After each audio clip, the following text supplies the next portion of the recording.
예, 일본의 수출 규제 문제를 다룰 세계무역기구 WTO 일반 이사회가 우리 시간으로 스위스 제네바에서 오늘 오후 5시 재개됐습니다. 어젯밤부터 한일 간 치열한 국제 여론전이 펼쳐지고 있는 상황인데요. 네, 양국이 준비한 창과 방패부터 그 승부까지 짚어보는 시간 가져보도록 하겠습니다. 김대우의 경제 읽기, 오늘도 김대우 경제학 박사와 함께합니다. 어서 오십시오. 예, 어제 했어야 되는데 이게 좀 지연이 됐습니다. 수년됐다라는 표현을 우리가 하죠. 분위기가 어떻다고 전해지고 있습니까? 예, 어저께 우리 11번째로 예. 우리나라가 제기한 일본 수출 규제의 부당성을 호소하는 그런 안건이 11번째로 제기되었는데 네. 어저께 오전에 그러니까 그쪽 시간으로 시작하자마자 한국 이슈가 아닌 개도국들이 선진국에 대한 이 무역 장벽에 대해서 아주 그 날카로운 비판이 많이 제기됐습니다. 예. 그 바람에 회의가 그 토론이 늦어지는 바람에 8번째 이슈를 할 때쯤에 사무총장하고 이 주최 측에서 연기하자. 어차피 오늘 밤에는 다 끝나지 못한다. 예. 그래서 연기가 되는 바람에 11번째인 우리나라 안건이 하루 뒤인 지금 오늘 5시부터로 이제 수년이 됐거든요. 예. 지금 시작이 됐으니까 현재 예상으로는 약 10시경에 우리나라 김성호 실장이 발언을 시작하게 될 것으로 보입니다. 그 뭐 장외 여론전이 뭐 아주 팽팽하다고 하는데 실제 분위기가 어떻다고 전해지고 있습니까? 그렇습니다. 사실 이 스위스 제네바 하면 원래 국제 다자간 무역의 메카라고 할 수가 있습니다. 지금은 유엔이 미국 뉴욕시티에 와 있지만 이것은 2차 대전 이후고요. 2차 대전 이전인 이 1차 대전 상황까지만 하더라도 국제연합이 아닌 국제연맹이라는 기구가 있었어요. 국제연맹이라는 기구의 본부가 바로 스위스 제네바에 있습니다. 그래서 오래전부터 스위스 제네바는 세계 여론을 형성하고 국제 외교 전쟁을 하는 주 무대였죠. 근데 일제시대 때 우리는 거기에 대상이 아니었기 때문에 우리로서는 조금 낯선 곳이긴 하지만은 사실은 세계 여론을 어떻게 끌고 가느냐에 대해서 좌우하는 데 따라서는 이 제네바가 차지하는 비중이 굉장히 큽니다. 지금도 국제 기구들이 상당수가 지금 스위스 제네바에 있죠. 이 제네바에서 지금 그 미국 건 물론이고 뭐 전 세계가 와 있습니다만은 여기서 우리나라 이 산업부 또 일본 경제산업성이 현지 언론들을 대상으로 지금 대대적인 로비전을 하고 있습니다. 예, 그런 상황이었고 이제 몇 시간 뒤면 본격적으로 수출 규제 조치 안건이 다뤄지게 될 텐데 일단 각 양측의 대표단 어떤 입장을 들고 나오겠습니까? 예, 우리 측에서는 우리 측 김성호 실장은 현지 기자들과도 여러 번 얘기를 하고 있지 않습니까? 한마디로 미국의 한국에 대한 수출 규제는 말이 안 되는 논리적 허구에다가 궤변으로 일관한 것이다. 그리고 만약에 그 예정대로 시행을 한다면 이는 글로벌 경제 질서, 특히 WTO를 중심으로 하는 세계 무역 질서의 정면으로 위반되는 것이고 문명국가 일본으로서는 있을 수 없다. 이것을 조목조목 이번 기회에 격파를 하겠다. 이런 입장이고요. 일본에서는 지금 이 외교부 경제국장이 조금 뒤늦게 도착을 했는데 이분의 일본 언론과 또는 현지 언론과의 얘기는 이번 조처는 WTO 규정하고는 아무 관계가 없는 것이다. 핵심은 이렇습니다. 현재 일본이 한국에 대해서 혜택을 주고 있었다. 백색 국가 리스트.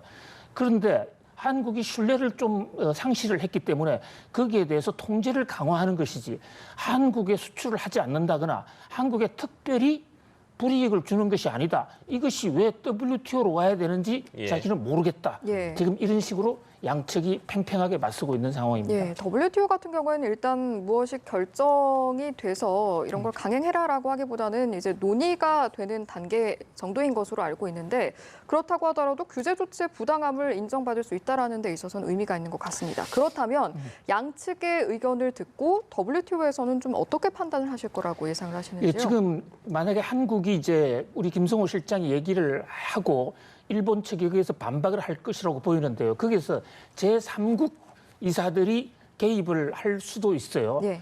근데 민감한 사안이니까 개입 안 할 수도 있겠지만 그렇게 되면 이 이제 상황에서 한국적 편을 좀 들어주는 제3국 이사들이 많으면 다소 유리할 것으로 보이긴 합니다만 근본적으로 이 WTO 일반 이사회에서 이번 안건은 어떤 투표의 대상이나 여론조사, 설문조사를 한다거나 이런 안이 전혀 아닙니다. 그냥 각자 입이 있으면 한번 얘기해 보라는 겁니다. 그럼에도 불구하고 이 국제사회에서는 피어 프레셔라고 이 동료 압박이라는 용어가 있어요. 예. 동료들을 전문가들은 다 안단 말이죠. 얘기를 들어보면 누가 거짓말을 하고 있는지 그 선수들끼리는 다 안다는 거죠. 네. 그런 면에서 양쪽 얘기가 판정이 나게 되는 거죠. 자, 그렇게 되면 이것이 이제 다음에 우리가 WTO 제소 수순을 밟게 되는데요. 예. WTO 제소를 갔을 때 결정적으로 유리해지는 그런 측면이 있습니다. 그래서 어디까지나 오늘은 우리가 이긴다, 진다, 뭐 어떤 정책의 어떤 대전환이나 변화는 기대하기 어렵고요. 다만 국제사회, 특히 국제무역계를 통해서 한국의 억울한, 한국의 당당하고 그동안에 공정했던 무역 절차를 설명하고 일본이 얼마나 터무니없이 지금 이런 일을 저지르고 있느냐를 얼마나 효과적으로 정중하면서도 신랄하게 갈파하느냐 이것이 핵심으로 보입니다. 예. 화이트리스트 제외 이 얘기 좀 해보도록 하겠습니다. 일본 정부에서 이 대국민 의견 수렴을 하는데 뭐 오늘 끝난다고 예. 했고 뭐 한 10,000건 정도가 넘는데 이게 굉장히 이례적이라고 들었습니다. 그리고 실제 반응도 일본 국내 여론은 우리가 이제 예상한 대로 지지하는 수출 규제 조치를 지지하는 의견들이 뭐 강했다면서요? 압도적입니다. 예. NHK 보도뿐만 아니라 저희들도 들어가 보는데 예, 예. 일본이 지금 통상산업성의 사이트를 하나 만들어 놓고 예. 이를테면 이런 식이에요. 우리나라 청와대 청원 사이트처럼 예. 각자 의견을 적어내는 겁니다. 예. 일본은 시행령을 바꿀 때 국민 의견을 수렴한다 해서 우리나라는 일체 그런 절차가 아직은 없습니다만 그래서 예. 낯선데 모든 시행령을 바꿀 때마다 국민 의견, 이해관계자들 의견을 다 듣게 되어 있습니다. 그런데 지금 최근에 한일 간의 이제 긴장이 고조되는 이런 상황에서 예. 일본의 한국에 대한 적개심, 한국에 대한 불매 운동은 바로 경제산업성 저 사이트에서 초점이 맞춰져 있었던 것이죠. 예. 그래서 10,000건도 훨씬 넘어가는데 대부분의 의견이 일본 사람들이 낸 거죠. 일본 사람, 일본 기업, 일본 단체가 낸 것인데 예. 한국은 믿을 수 없는 나라니까 한국은 백색 국가 리스트에서 제외하는 것이 마땅하다. 예. 일본 정부가 아주 잘한다. 이런 지금 그 내용이 압도적 줄이고요. 우리나라 기업하고 일부 아주 소수만이 예. 지금 이견을 제시하고 있습니다. 한국 정부는 오늘 아침 9시 50분에 예. 역시 인터넷으로 제출했습니다. 뭐 일반적으로 외교 문서 이런 것은 사실 가서 만나서 얘기를 해야 효과적인데 예. 현재 한일 관계가 꽉 막힌 상태이기 때문에 예. 인터넷으로 주고받는 지금 그런 상황입니다. 근데 어차피 또 이제 이 백색 국가 제외 방침이라는 것을 어느 정도 저희가 어제도 짚어봤습니다만 청와대에서도 뭐 날짜까지 거론하면서 예상을 할 수 있을 정도로 이미 제외가 될 것으로 예. 이야기가 되고 있는 상황이라서 뭐 일본의 반응은 불을 보듯 뻔할 것 같아서요. 백색 국가에서 만약에 제외되게 되면 예. 영향은 얼마나 클까 이것도 좀 우려가 되는데 어떻습니까? 예, 이 간단치가 않을 것으로 보입니다. 화이트 리스트에서 제외가 되면 현재 1,100개 정도 종목이 대상이거든요. 물론 1,100개 종목에서 우리가 경쟁력이 있는 부분도 있고 예. 우리가 또 자체적으로 만들 수 있는 대목도 많기 때문에 1,100개 모두가 한국 경제를 뒤흔든다고는 볼 수가 없어요. 예. 그러나 규정상 화이트 리스트에서 제외가 되면 이 전략목자 1,100개는 일본의 개별적인 허가가 없으면 한국에 들어올 수가 없게 됩니다. 예.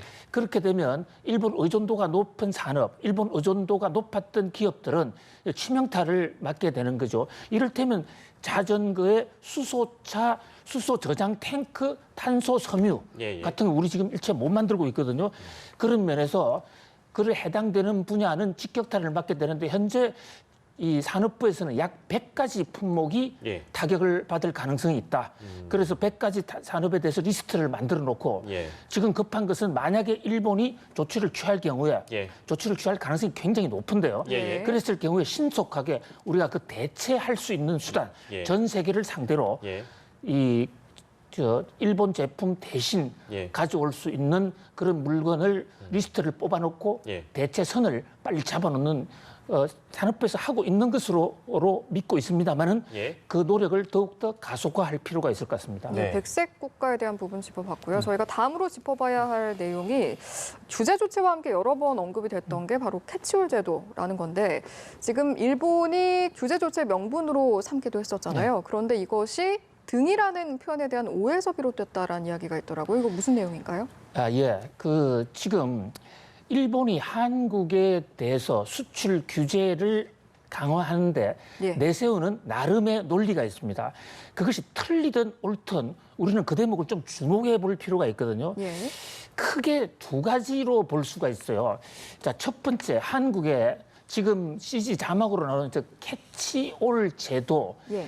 캐치올 제도를 한국은 완벽하게 운영하고 있지 못하다라는 것이 첫 번째 대목이고요. 예. 두 번째는 한국은 신뢰할 수 없다 이런데 그중에서도 신뢰할 수 없다는 상당히 주관적인 거고 지금 예, 예. 캐치올 제도가 이슈가 되는데 캐치올 제도는 수십 년 전부터 미국을 주도로 해서 이 전략물자가 경제적 소재임에도 불구하고 이것이 무기로 활용될 가능성이 있는 품목은 예.